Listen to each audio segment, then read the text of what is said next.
strand ooit teen hierdie kus nie.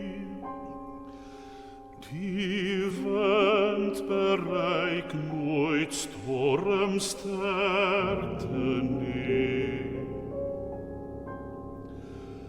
En die getye bring in die golwe geen groot verskil nie. Die sout van die see het alles op die land laat verdor.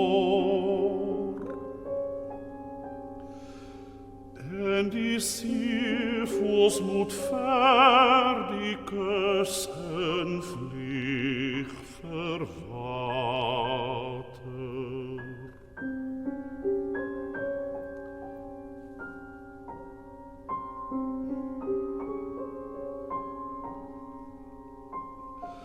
Soms komen skooldolfyne vanuit die oopsee tot dig by die strand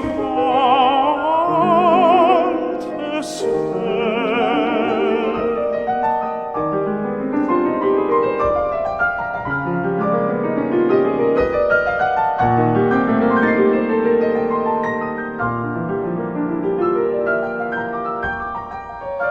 Maar die afwesigheid van lewe laat al die langstelling gauw vervloom.